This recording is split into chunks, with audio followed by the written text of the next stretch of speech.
The story continues at a subway station where a train is about to arrive. The car doors then quickly close and the vehicle begins to move. Inside, a young man watches the door, thinking he'll get off at the next stop. Just then, he sees his family who call him over to sit with them. After finishing his deliveries, he finally reunites with his relatives after a long time. All seated, they begin to reminisce about a funny story from the past. But the protagonist's expression turns serious when he hears about his father. It turns out it was all just his imagination and he was alone the whole time. Suddenly, a little boy runs past him, shouting for his mom. The woman then scolds him, saying, "You shouldn't run in public." Our character just watches the scene in silence, deep in thought. With that, the train continues on its way, entering a dark tunnel, and the young man remains seated, completely alone in the empty car. But the truth is, he wasn't even on a real subway. He was just imagining what it would be like to ride one from the comfort of his home. Then the camera shows a skeleton sitting in the corner of his room, and the narrator tells us that this place isn't even a real home. The young man keeps a sad expression as he reflects on where he is. In reality, he's at the window of a completely abandoned building because the boy lives in a completely destroyed and desolate city. The old man used to tell him that 40 years ago the world was different. It was a safe and peaceful place where people lived in harmony. Young people could walk the streets freely without a care in the world.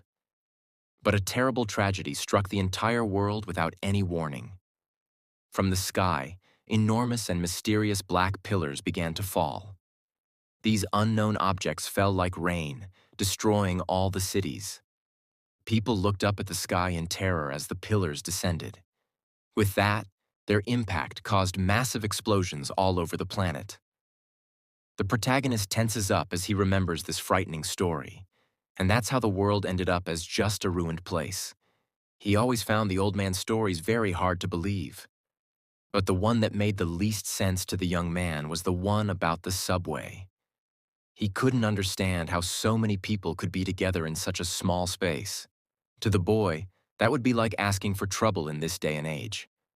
That's why he thinks this story of a peaceful world is a load of nonsense. The era of tranquility ended a long time ago, and it's not coming back. Even so, the young man still dreams of riding a subway one day. He imagines what it would be like to travel through a tunnel underground. But suddenly, the young man hears the sound of approaching footsteps. He immediately hides against the wall to see who's coming. From the rhythmic footsteps, he realizes that two soldiers are approaching. So he peeks through a crack and wonders what those men are doing there. The young man decides it's better not to cause trouble and just pass by them silently. But one of the soldiers stops suddenly and starts looking around very suspiciously. Right after the soldier signals to his partner because he found the boy's trail, seeing that he can no longer avoid the encounter. The young man realizes there's nothing he can do. When he finally reveals himself, one of the men shouts, startled, wanting to know who he is. The other soldier tells his friend to calm down and notices the young man's clothes. They see he's just a mailman, and the protagonist complains about their noise. One of the soldiers then asks his mission, and the young man says he's delivering a warning. Our character stares at the two men intently to analyze the situation. He notices there are only two left, so they must have been in a really bad fight. With that, the protagonist approaches them and asks if they're hungry. The soldier is very surprised by the offer and asks if he really has food. The boy gives a smile and asks what they have of value for a trade. Quickly, the man offers bandages, hygiene supplies, and even antibiotics. Next, the soldier asks the mailman what he would like in return for the food. The young man, without hesitating, replies that he wants the ammunition they're carrying. Completely shocked, the soldier doesn't understand the request and asks what he said. With a confident smile on his face, the young man repeats that he wants their ammunition. The soldier says the ammo is a specific caliber, and the young man says it's not for personal use. He explains that mailmen don't carry much weight, so the bullets are perfect for being light and valuable. The man suggests trading for antibiotics, but the protagonist insists he'll only accept the ammunition. But the other soldier refuses the deal as they also need to conserve what they have. With a smile, the young man says that's fine and prepares to make a new proposal.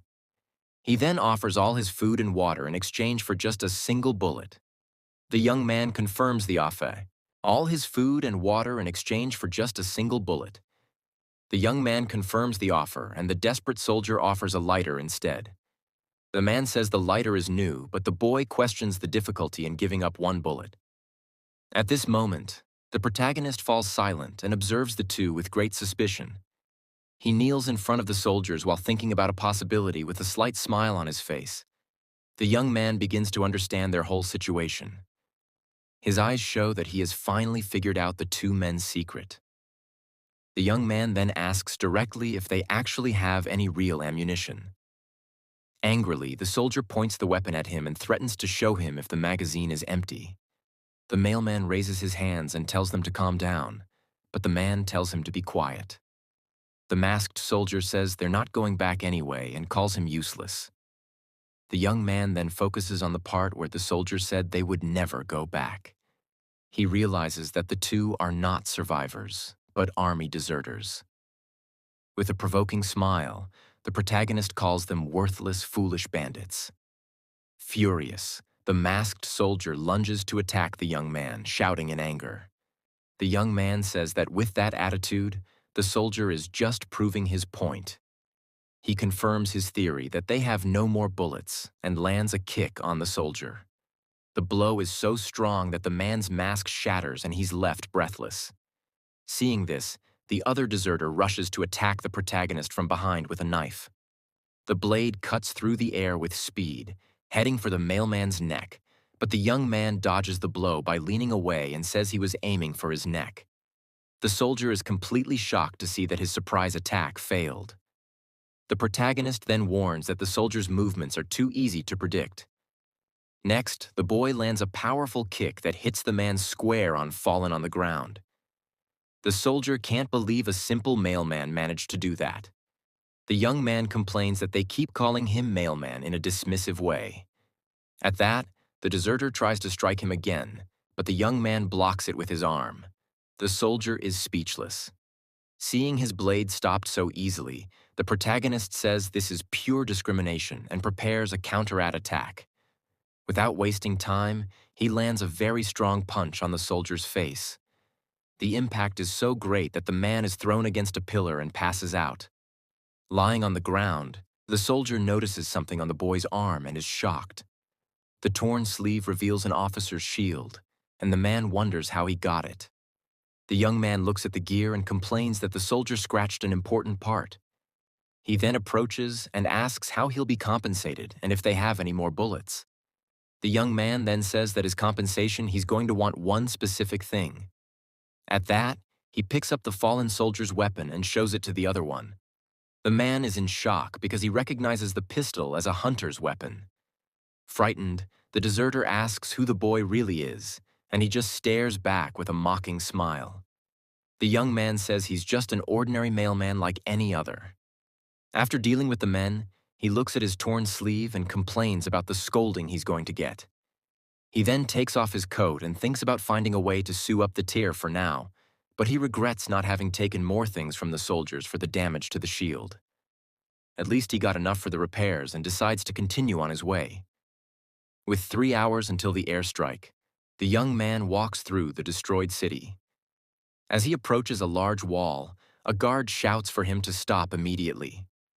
On top of the wall, 2 lookouts watch him with one of them pointing a weapon in his direction. One of the guards wonders what a mailman is doing there since they weren't expecting any deliveries. The protagonist then holds up the letter. He's carrying to show the lookouts. The 2 men are surprised to see that he really did have a delivery to make. The young man warns that it's an air-urst strike alert and they have little time.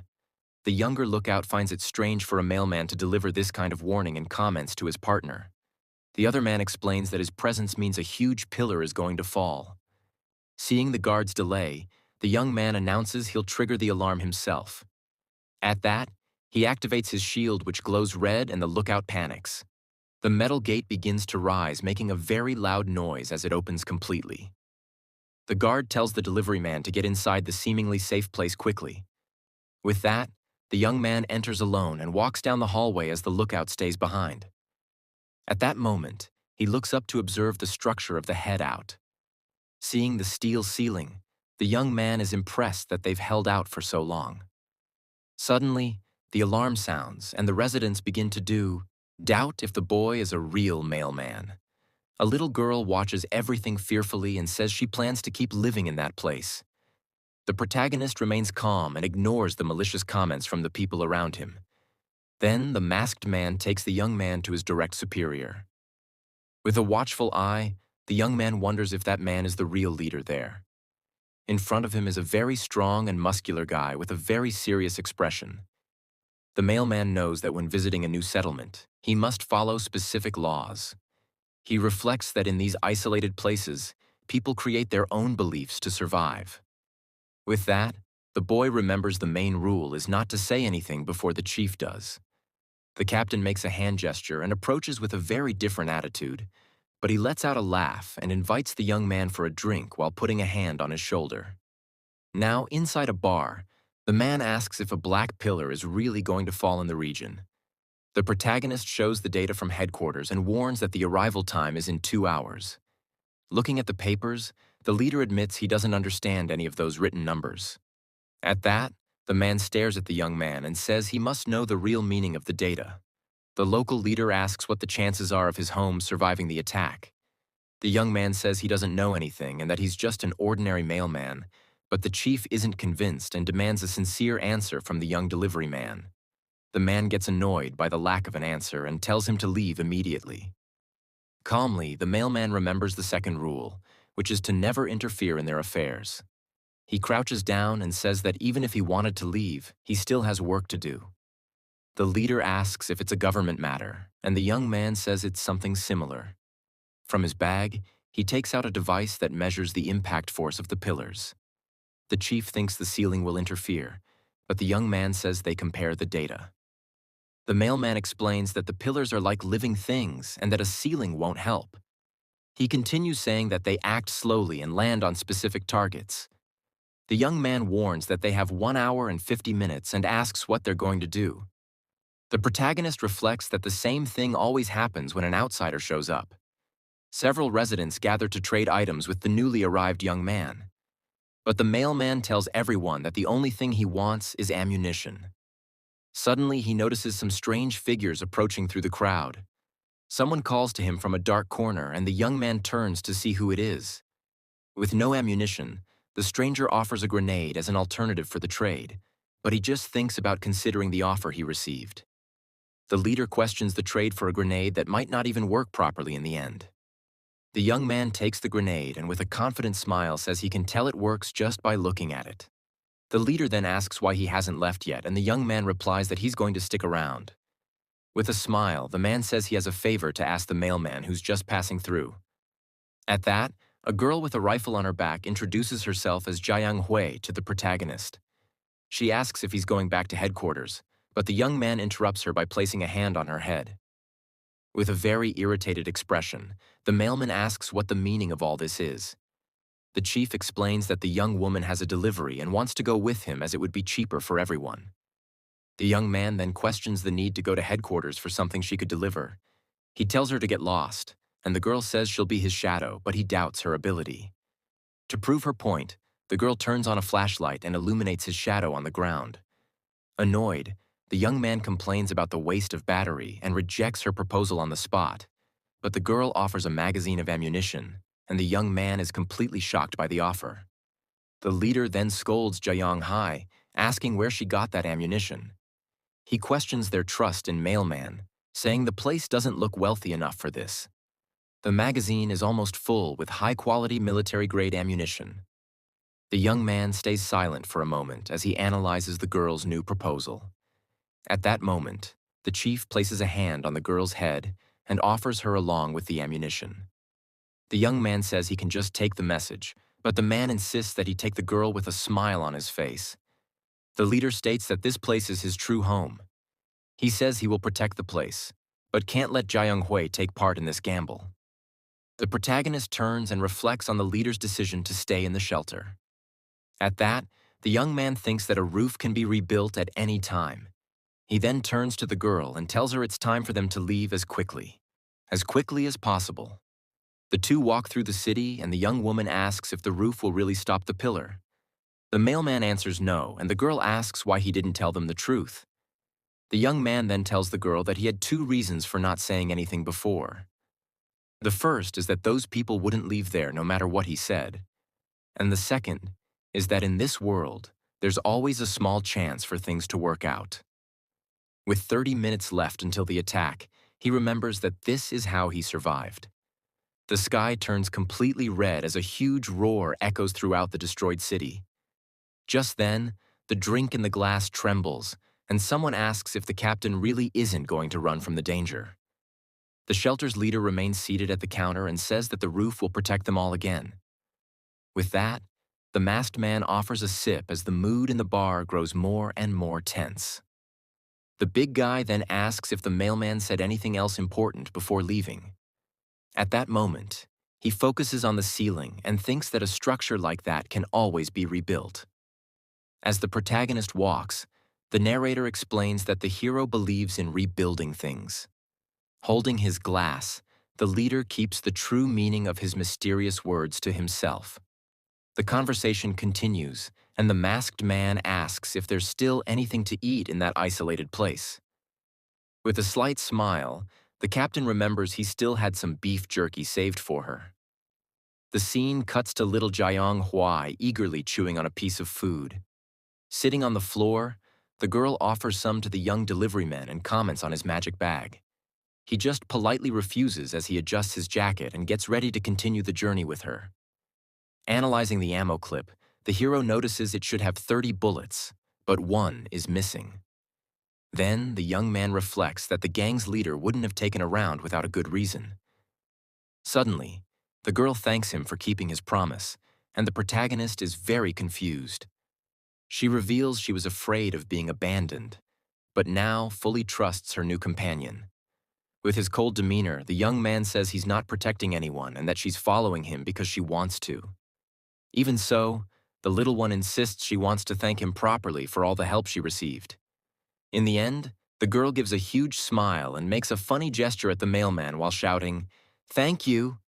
With a smile, the protagonist asks what that gesture with her fingers really means.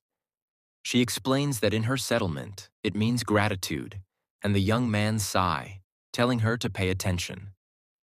The girl introduces herself as Kyuangi, but the delivery man ignores her and calls her kid again. He says that gestures change from place to place, and now she needs to follow the rules of the world out there. With that, the young man takes her hand to show her the right way to say thanks from now on. Then the young man shows a thumbs-up sign, but the girl just stares, not understanding the new gesture. Suddenly, her expression changes to pure shock, and she becomes completely paralyzed. The mailman then says it's time, and the two of them remain standing in the middle of the city's ruins. Just then, a gigantic flash accompanied by lightning appears in the sky in a very frightening way. Quickly, the hero tells her to cover her ears because the sound of the impact will be very loud. The narrator explains that the sky held a silent fury, ready to come crashing down on them. The black pillars were falling to the earth like nails, and the girl asks in fear what they are. Several decades have passed since the old era collapsed. Because of these objects, it's as if they had their own intelligence and only destroyed important facilities. Because of this, the only safe places are the headquarters and the geofront, an underground base. The protagonist looks at the sky with a serious expression and warns that the attack is coming. A very bright light appears in the sky, approaching the ground faster and faster. A gigantic black pillar is falling from the sky towards them at an incredibly high speed. Looking at the horizon, you can see several other objects falling all over the city. An explosion of light and bars occurs when one of the pillars hits the ground. Near the two of them. The narrator explains that the child's settlement was very unlucky with that airstrike. Facing a gigantic pillar, he comments that not every attack drops something so massive. Then the protagonist reveals that his objective was to recover the measuring device which is now lost. But with debris scattered all over the ground, recovering the equipment is out of the question. With that, his work there is done. So he tells the girl they are going to the headquarters. Suddenly, the young man notices she's fallen behind and asks what she's doing just standing there. Without answering, the girl just puts on a gas mask to protect herself from the dust and smoke.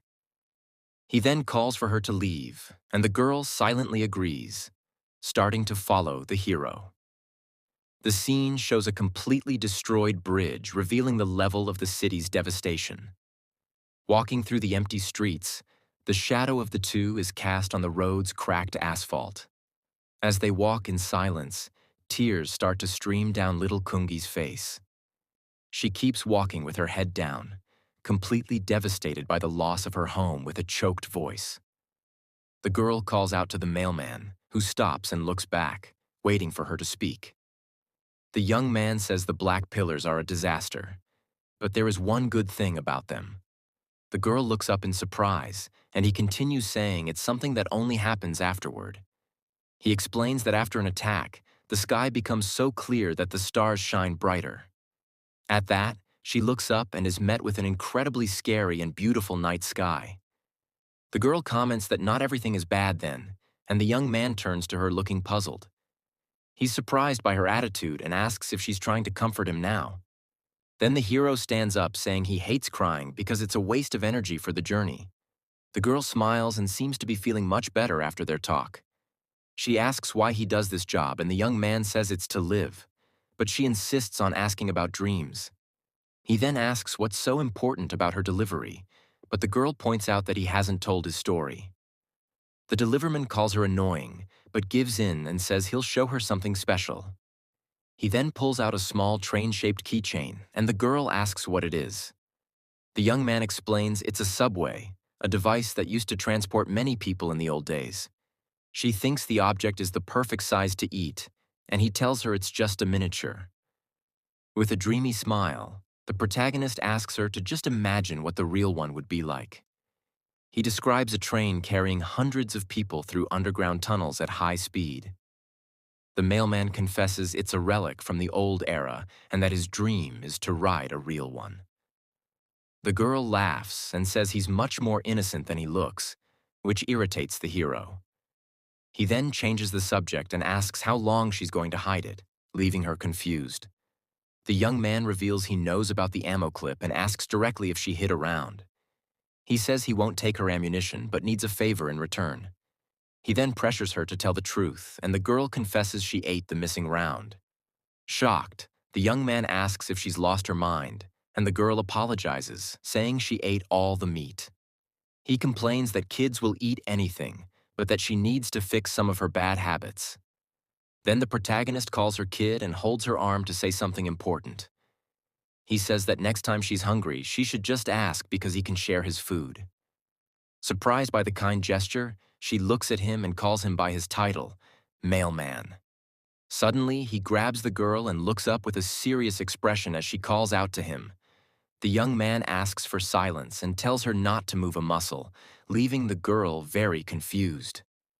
Hiding behind a wall, he explains that the world's collapse wasn't just because of the airstrikes. Just then, two black monsters born from the pillars appear, and he warns there might be more nearby. The young man then says he'll handle the situation as quietly as possible and moves in to attack. With careful steps, the protagonist approaches the creatures without making a single sound. One of the creatures whips its head around as it sensed the presence of the two nearby. The mailman is surprised as he didn't expect the monster to notice his approach. Unexpectedly, little Kongi aims her rifle and points it directly at the dark creature. With a deafening flash, the weapon fires a shot that goes straight towards the monster. The hero is completely shocked to see the little girl shooting with that huge weapon. The shot hits the creature dead, and the young man realizes she had ammunition the whole time. The girl continues holding the weapon, ready for whatever comes next, and the protagonist cracks a smile, calling her a fool for hiding the truth. Seeing this, the other creatures run towards them in a furious and swift attack. With his knife in hand, the young man prepares for combat and dodges the monster's first strike. He defends against the attack, but realizes there's still one more creature to take down. At that moment, the last monster comes face to face with the girl, who is completely defenseless. The creature raises its arm with sharp claws, preparing to strike the little one. In an agile move, the mailman leaps over the monster to attack it from above. In the last second, the protagonist is shocked to realize something has gone very wrong in the fight. The creature hits the girl squarely, knocking her to the ground with a vicious and very fast strike. The impact of the "oh, I forget" the video ends here. If you think I want to continue this series, then just leave a comment in the comment box.